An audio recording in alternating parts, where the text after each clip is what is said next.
Hello नमस्कार दोस्तों। Shri Ram nursing academy के यूट्यूब चैनल में आपका स्वागत है। तो आज अपन एक नई क्लास लेके आए हैं, न्यूनेटल जॉइंटिस। इसके बारे में अपन बात करेंगे। क्या इसकी डेफिनेशन है, किस कारण से ये फैलता है, क्या साइन एंड सिम्टम आते हैं और क्या इसका ट्रीटमेंट है, कितने टाइप के होते हैं, इन सब के बारे में अपन आज बात करेंगे। तो बने रहिए हमारे साथ। चैनल को जिसने सब्सक्राइब ना किया है वो चैनल को सब्सक्राइब करना है और दोस्तों के साथ शेयर करें। ठीक है। क्विक रिवीजन सीरीज की ये अगली क्लास है।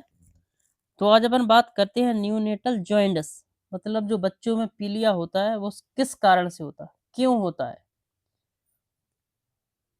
और क्या इसका टाइप है, कितने टाइप के होते हैं, क्या इसका ट्रीटमेंट है। तो उन सब के बारे में बात करेंगे। चलते हैं अपनी क्लास की ओर। Neonatal jaundice. ठीक है। तो न्यूनेटल जॉइंटिस की इसकी डेफिनेशन क्या है। तो नियोनेटल जॉइंटिस एक कॉमन कंडीशन है, मतलब ये कॉमन होती है, सभी में कॉमन होती है, बच्चों में खास तौर से। इन न्यूबॉर्न मतलब बच्चों में कॉमन होती है। कैरेक्टराइज बाय येलो डिस्कलरेशन मतलब ऑफ द स्किन, मतलब बच्चों की जो स्किन रहती है उसका पीला पड़ जाना, उसको बोलते हैं yellow discolouration of the skin. And skin मतलब जो शरीर की जो स्किन है वो येलो पड़ जाती है। आई मतलब आंख पे दिखेगा, पीली पीली आंखें हो जाएंगी। ड्यू टू एलिवेटेड, किस कारण से होता है, due to elevated bilirubin level, जो बिलरुबिन लेवल होता है ब्लड में उसका बढ़ जाना ही न्यूनेटल जॉन्डिस कहलाता है, न्यूनेटल पीलिया कहते हैं इसको। ठीक है दोस्तों, समझ में आया। कॉमन कंडीशन है न्यूबॉर्न में, येलो डिस्कलरेशन हो जाता है स्किन का और आई का due to elevated bilirubin level. ठीक है। चलिए, तो ये न्यूनेटल जॉन्डिस की मतलब क्या होता है इसके बारे में अपन ने पता कर लिया। अब अपन इसमें बात करते हैं डेफिनेशन क्या है इसकी। तो definition, neonatal jaundice refer to yellowing of the newborn skin and sclera due to the hyperbilirubinemia. Hyperbilirubinemia का मतलब होता है कि बिलिरुबिन का लेवल इंक्रीज हो जाना, हाइपरबिलिरुबिन, और बिलिरुबिन का लेवल कम हो जाना हाइपो, पर इसमें ज्यादातर हाइपरबिलिरुबिnemia होता है। ठीक है। अगली इसकी डेफिनेशन है, it occur when bilirubin level, it occur when bilirubin level क्यों बढ़ता है, एक्सीड मतलब क्यों बढ़ता है, जो बिलिरुबिन लेवल जो बढ़ रहा है वो क्यों बढ़ रहा है, क्योंकि bilirubin level exceed the capacity of liver to process and excrete, मतलब जो लीवर है वो कैपेसिटी कम हो जाती है, लीवर इमेच्योर रहता है, आरबीसी टूटने के कारण ये बिलिरुबिन का लेवल बढ़ता है। ठीक है। चलिए, अब इसका एक कॉज क्या है, कॉज किस किस कारण से ये बिलिरुबिन होता है, पीलिया किस किस कारण से होता है। तो फिजियोलॉजिकल जॉइंटिस, फिजियोलॉजिकल मतलब ऑटोमेटिक प्रोसेस है वो, तो फिजिकल प्रोसेस फिजियोलॉजिकल है, कोई डिसीज से नहीं होता, कोई कुछ से नहीं होता, फिजियोलॉजिकल प्रोसेस है वो। पीलिया 7 से 10 दिन तक होना ही होना है बच्चों में, हर बच्चे में होता है, पर 7 से 10 दिन तक वो रहता है, फिर उसके बाद ऑटोमेटिक ही कम होने लगता है। फिजियोलॉजिकल जॉन्डिस होता है common in normal and immature liver function, जो लीवर के जो फंक्शन है बच्चों में इमेच्योर रहते हैं, उसके कारण ये फिजियोलॉजिकल जॉन्डिस होता है। ठीक है। Breast feeding jaundice, breast feeding से भी जॉन्डिस होता है due to the inadequate intake leading to dehydration, dehydration के कारण अगर ब्रेस्ट फीडिंग नहीं करवाएं तो फिर बच्चों में पीलिया होना स्टार्ट हो जाएगा। ब्रेस्ट फीडिंग जितने ज्यादा करवाओगे बच्चों में पीलिया कम होता है। अगला टाइप का है जो कॉज क्या है इसका, अगला हीमोलाइटिक डिसीज, जो हीमोलाइटिक डिसीज होती है ना, बीमारी होती है एक ब्लड में, caused by the blood group ABO, ABO incompatibility के कारण, आरएच, इसको आरएच इनकम्पेटिबिलिटी बोलते हैं या फिर एबीओ इनकम्पेटिबिलिटी भी बोलते हैं। हीमोलाइटिक डिसीज के कारण भी जॉइंडिस होता है, पीलिया।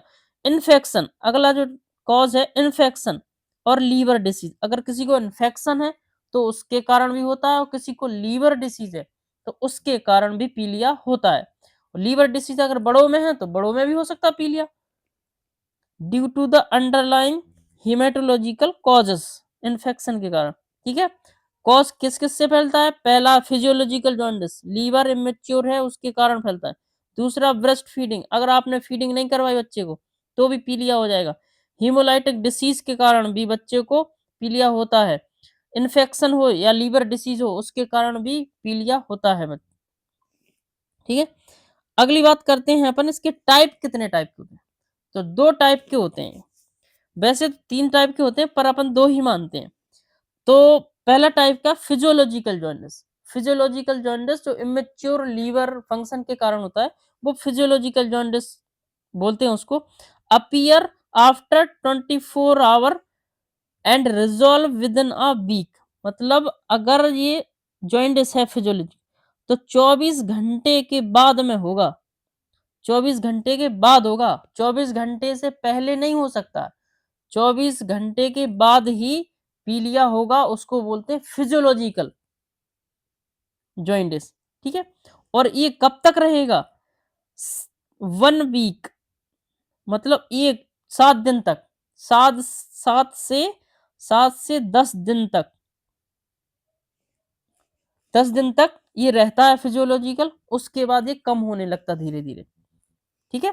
अगला टाइप है पैथोलॉजिकल। तो पैथोलॉजिकल जॉइंटिस होता है 24 घंटे के पहले पहले अगर जॉइंटिस हो रहा है तो वो पैथोलॉजिकल जॉइंटिस है, कोई बीमारी के कारण आया है, उसको बोलते हैं pathological jaundice. Appear with in 24 hour and persist beyond 14 दिन। ये 14 दिन तक रहता है, 14 डेज। पैथोलॉजिकल जॉन्डिस कब तक रहता? 14 दिन तक। फिजियोलॉजिकल जॉन्डिस कब तक रहता? 7 से 10 दिन तक, ठीक है। अगला जो टाइप है breast milk jaundice, cause by the substance in breast milk that inhibit bilirubin breakdown, ठीक है। ये ब्रेस्ट मिल्क वाला भी जॉन्डिस होता है।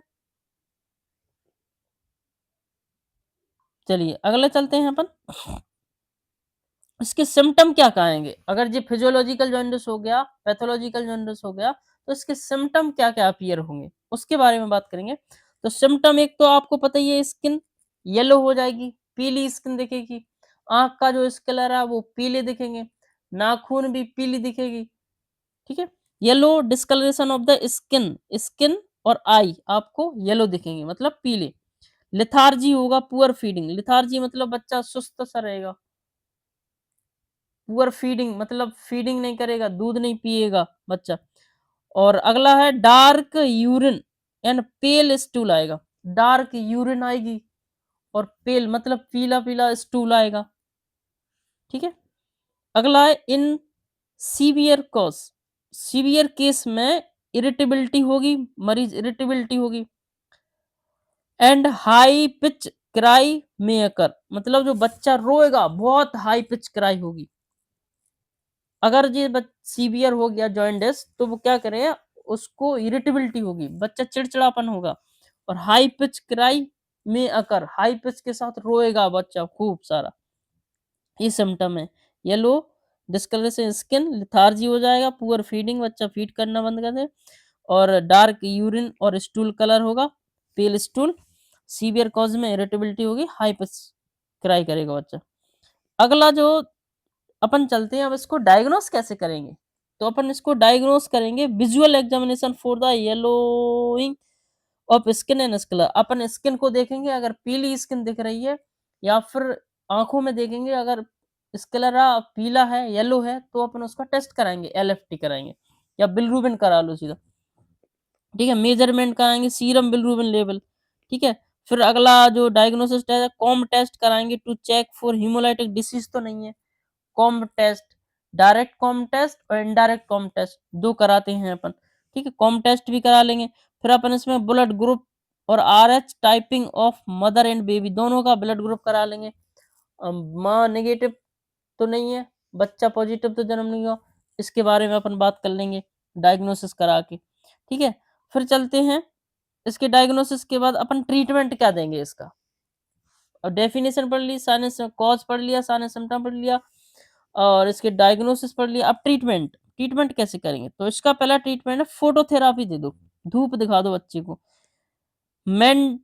Man stay treatment the convert bilirubin into water soluble form में, मतलब जो बिलरूबिन रहता है उसको वाटर सोल्यूबल में कन्वर्ट करके यूरिन के थ्रू, स्टूल के थ्रू बाहर निकाल दिया जाता है फोटोथेरापी से।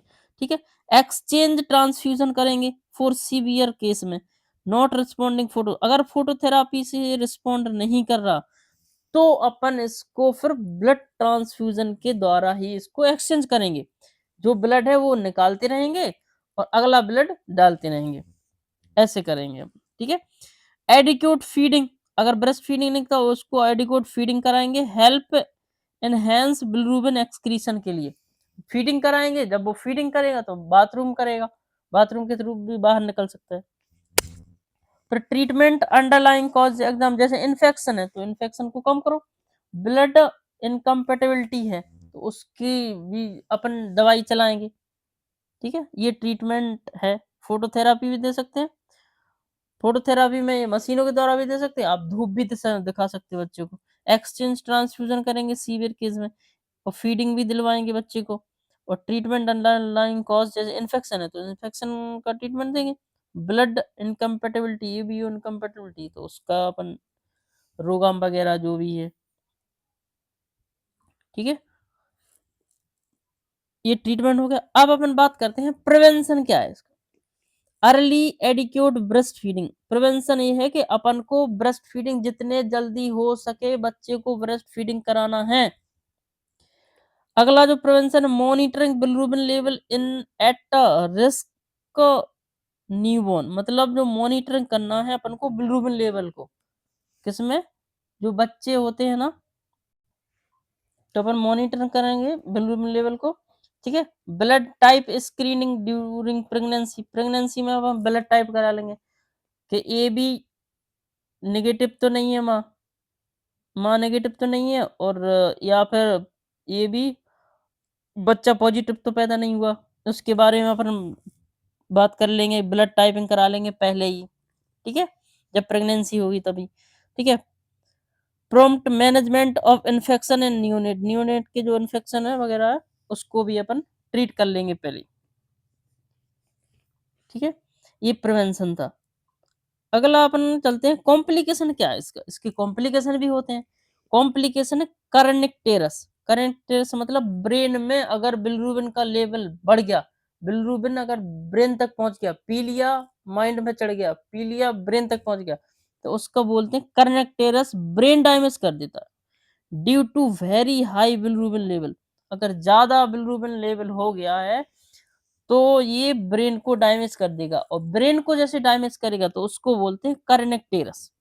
ठीक है, हियरिंग लॉस करा देगा जी, सुनाई नहीं देगा कानों में, हियरिंग लॉस करा देगा। डेवलपमेंटल डिले, मतलब ग्रोथ नहीं बढ़ेगी बच्चे की। ठीक है, cerebral palsy in severe untreated cause, cerebral palsy भी हो जाएगी अगर आपने सीवियर अनट्रीटेड केस को ट्रीट नहीं किया है, अनट्रीटेड रहने दिया है, तो ये सेरिब्रल पाल्सी कर देगा।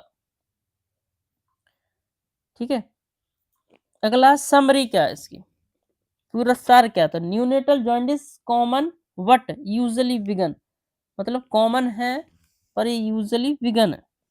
ठीक है, early recognise and management of essential, मतलब रिकॉग्नाइज पहले ही कर लो, उसका डायग्नोसिस पहले ही कर लो, फिर उसका मैनेजमेंट दे दो। फोटोथेरापी स्टैंडर्ड ट्रीटमेंट है इसका, स्टैंडर्ड ट्रीटमेंट क्या है, फोटोथेरापी स्टैंडर्ड ट्रीटमेंट है। सीवियर केस में मे नीड एक्सचेंज, अगर सीवियर केस है तो अपन फिर ब्लड ट्रांसफ्यूजन करेंगे, और अगर वैसे ही है फिजियोलॉजिकल है तो उसको फोटोथेरापी एक स्टैंडर्ड ट्रीटमेंट है, धूप भी दिखा सकते हैं अपन। ठीक है, अर्ली रिकॉग्नाइज कर दो, मतलब अर्ली डायग्नोसिस कर लो।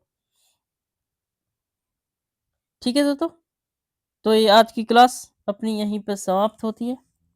आई होप कि आपको क्लास अगर अच्छी लगी हो, क्लास अच्छी लगी हो, क्लास को लाइक शेयर सब्सक्राइब करें और अपने दोस्तों के साथ शेयर करें। बने रहिए हमारे साथ, और अगली क्लास में जल्द लेके आएंगे एक और अगली क्लास। जब तक के लिए थैंक यू। कमेंट जरूर करें आप लोगों को कैसी क्लास लगी है, इसके बारे में कमेंट जरूर करें। अपने दोस्तों के साथ शेयर करें, उनसे बोलो सब्सक्राइब ज़रूर करें इस चैनल को, ठीक है? तो मिलते हैं एक और नई वीडियो के साथ, क्विक रिवीजन सीरीज़ की अगली क्लास में ज़रूर मिलेंगे। जब तक के लिए जय हिंद, जय भारत।